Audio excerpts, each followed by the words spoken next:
રજૂઆત છે. હા, જયેશભાઈ ચૌહાણ કરીને એક પત્રકાર છે, એમને એક અરજી આપેલી છે. ગેરકાયદેસર દબાણ બાબતની એમની રજૂઆત છે. મારું નામ વનરાજસિંહ રાજપૂત. હું અહીંયા 19 તારીખે સાયલા મામલતદાર તરીકે હાજર થયેલો છું. અગાઉની એમની રજૂઆત હતી, એમને વાત કરેલી, પણ એ મને ધ્યાનમાં કંઈ હતું નહીં. હું અહીંયા હાજર થયો પછી મને એ બધી ખબર પડી, એટલે એ વિષય હાથ ઉપર લઈને અમે એમને જણાવેલ સ્થળ ઉપર ગયા હતા.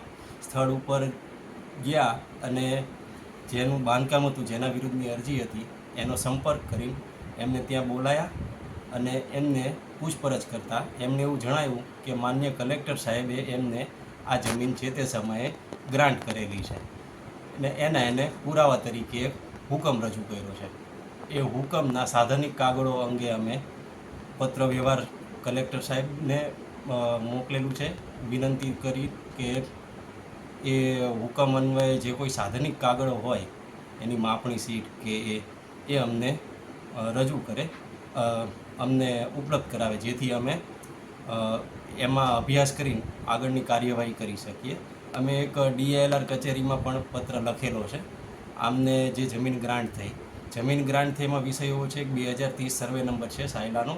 એ બહુ મોટો સર્વે નંબર છે અને સરકારી ખરાબો છે. હવે એમાં ચોક્કસ કઈ જગ્યાએ એમને જમીન ગ્રાન્ટ થઈ છે એની ખાતરી કરવી પડે, અને એ ખાતરી થાય પછી જ એનું પોઝેશન છે એ ઇલીગલી છે કે લીગલી છે એ ખ્યાલ આવી શકે એમ છે. એટલે આ ન્યાયની પ્રક્રિયા છે, થોડોક સમય માગી લે એવી છે, અને એની માટે અમે કાર્યવાહી શરૂ કરેલી છે.